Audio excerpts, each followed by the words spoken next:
P T I جو کرنے جا رہی ہے وہ باہر ماحول کو اتنا ٹف کرنے جا رہی ہے کہ اس نظام کے لیے، اس حکومت کے لیے چلنا ممکن نہیں رہے گا.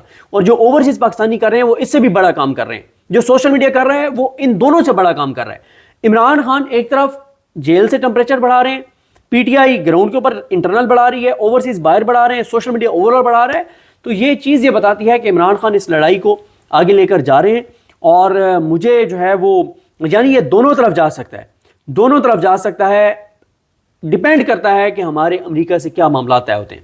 امریکہ کے ساتھ معاملات کے اوپر تو میں گفتگو کر بھی رہا ہوں، اور ابھی آنے والے ویڈیو میں بھی کچھ چیزیں رکھوں گا جو امتیاز گل صاحب نے خبر دی ہے. وہ بڑی وہ میں آپ کو بتاؤں کچھ میٹر نہیں کرتا. ہاں لیکن میں ایک چیز اپنی تصحیح کر لوں. پہلے ابھی بھی میں کہہ بیٹھا کہ انٹرنل میٹر نہیں کرتا، لیکن اب جو منصور علی شاہ صاحب کر رہے ہیں نا، انٹرنل بھی میٹر کرنے لگ گیا ہے، عدلیہ بھی میٹر کرنے لگ گئی ہے. جس طرح کے ریمارکس ہائی کورٹ سے آئے، مثلا ایک جج قاضی کو ٹھوک دیتا ہے، کہتا ہے کہ اگر قاضی رسیدیں نہ دے کر بچ گئے تو آپ کیا چاہتے ہیں سارے بچ جائیں ایک نیب کے کیس میں. اور وہ کہتے ہیں قاضی نے اپنے اثاثوں کا جواب نہیں دیا تھا. ایک اور جج ریمارکس دیتا ہے کہ ایس سی سے ہم تو کچھ اور سمجھتے تھے، سپریم کورٹ سمجھتے تھے، لیکن ایس سی سے مطلب تو کچھ اور ہے. بھائی سردار جہاز خان نے کہا کہ ہم سمجھتے تھے کہ ایس سی سے مراد سپریم کورٹ ہے، apex court of the country, لیکن ایس سی سے مراد تو سیکٹر کمانڈر ہے. ٹھیک ہے، یہ کوئی چھوٹی بات نہیں ہے سپریم کورٹ کے حوالے سے، مطلب اتنی سخت بات. یعنی یہ افدی صاحب جو کر رہے ہیں شاید اس کی طرف ان کا اشارہ تھا، کیونکہ میں وہاں پہ موجود نہیں تھا تو مجھے نہیں پتا کس تناظر میں انہوں نے یہ بات کی، لیکن ہمارے دوستوں نے رپورٹ کیا.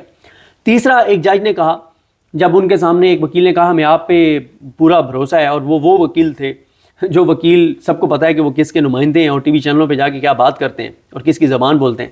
تو جب انہوں نے کہا نا ایک کیس میں کہ سر ہمیں تو عدالتوں پہ پورا بھروسہ ہے، تو آگے سے جج صاحب نے کہا آپ کو عدالتوں پہ پورا بھروسہ ہے، یہ جو عدالتوں کو کنٹرول کرنے والے ہیں ان پہ پورا بھروسہ ہے. تو یہ ریمارکس آنا، پھر جو چیزیں ہو رہی ہیں، تو اب یہ جو عدلیہ کی لڑائی ہے نا، اس سے بھی پی ٹی آئی کو اس طرح سے فائدہ ہوگا کہ پہلے جج بالکل ہی خاموش ہو کے بیٹھے تھے نا. یہ لڑائی صرف پی ٹی آئی لڑ رہی تھی.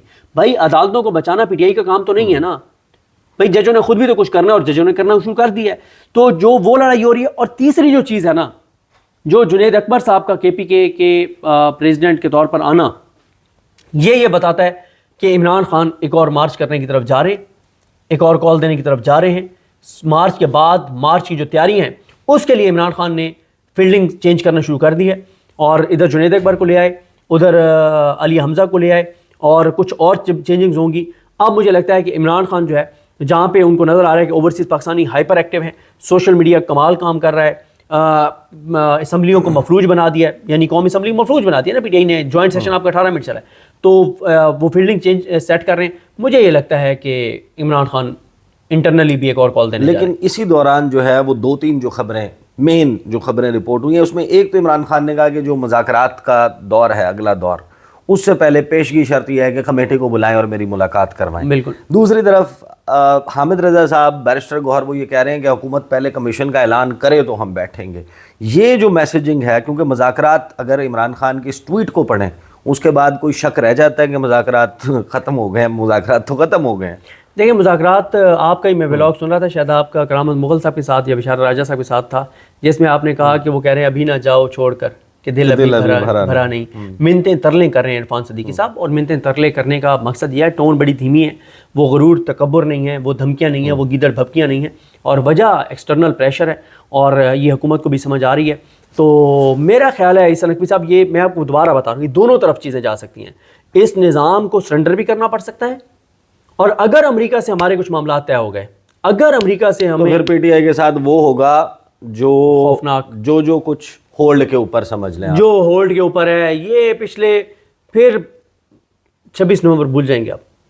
اچھا، اگر امریکہ سے ہماری معاملات طے ہو گئے، نہیں یہ بات تو بڑی تو پچھلے 2 مہینے میں 26 نومبر کے بعد دسمبر اور جنوری میں جو کچھ پی ٹی آئی نے کیا ہے سوشل میڈیا کے اوپر، جو اوورسیز پاکستانیوں نے زور لگایا ہے، یہ سب کا جواب اور حساب سود سمیت لوٹایا جائے گا. سود سمیت لوٹایا جائے گا. معاملات ظاہر ہے کہ اب اس طرف جا رہے ہیں جہاں پر سب کو معلوم ہے کہ یہ لڑائی، ویسے تو زیادہ تر لوگوں کو معلوم ہے کہ یہ اس کو point of no return he کہا جاتا ہے، اور یہ کوئی آج سے نہیں چل رہا، بہت وقت سے پوائنٹ آف نو ریٹرن چل رہا ہے. لیکن فلیکسیبلٹی تب آتی ہے جب کوئی ایک فریق جو ہے وہ بیک فٹ پر جاتا ہوا نظر آئے اور درمیانی کوئی راستہ نکالنے کی بات ہو. فی الوقت درمیانی راستہ نکلنے کی دو صورتیں ہو سکتی ہیں. ایک ہے انٹرنل پریشر, ایک ہے ایکسٹرنل پریشر, اور آپ کی اوور آل جو سوشیو اکنامک سچویشن ہے وہ تمام فیکٹرز اس وقت بڑے ایکٹیو ہیں. ڈسائسو موڈ ہے اس تمام معاملے کا. فی الوقت لگتا یہی ہے عمران خان کے اس ٹویٹ کے بعد کہ یہ جو 28 جنوری کی بیٹھک ہے اس سے پہلے کوئی کمیشن اس قسم کا معاملہ نہیں ہونے والا, کیونکہ حکومت بھی اب یہ وائبز دیتی ہوئی نظر آ رہی ہے. ادا تارڑ شاہ زیب خانزادہ کے پروگرام میں بات کر رہے تھے, وہ یہ کہہ رہے تھے کہ کوئی اور کام کرنے کی, کمیشن کی جگہ کچھ اور کوئی تیسرا راستہ نکالنے کی بات ہو رہی تھی. حکومت اس پر سوچ بچار کر رہی تھی جس کا اعلان بہرحال نہیں کیا گیا تھا. تو وہ معاملہ بھی اب لگتا ہی ہے کہ کھٹائی میں پڑ جائے گا. اب تک کے لیے اتنا ہی. مجھے اور صدیق جان کو اجازت دیجیے. اللہ حافظ.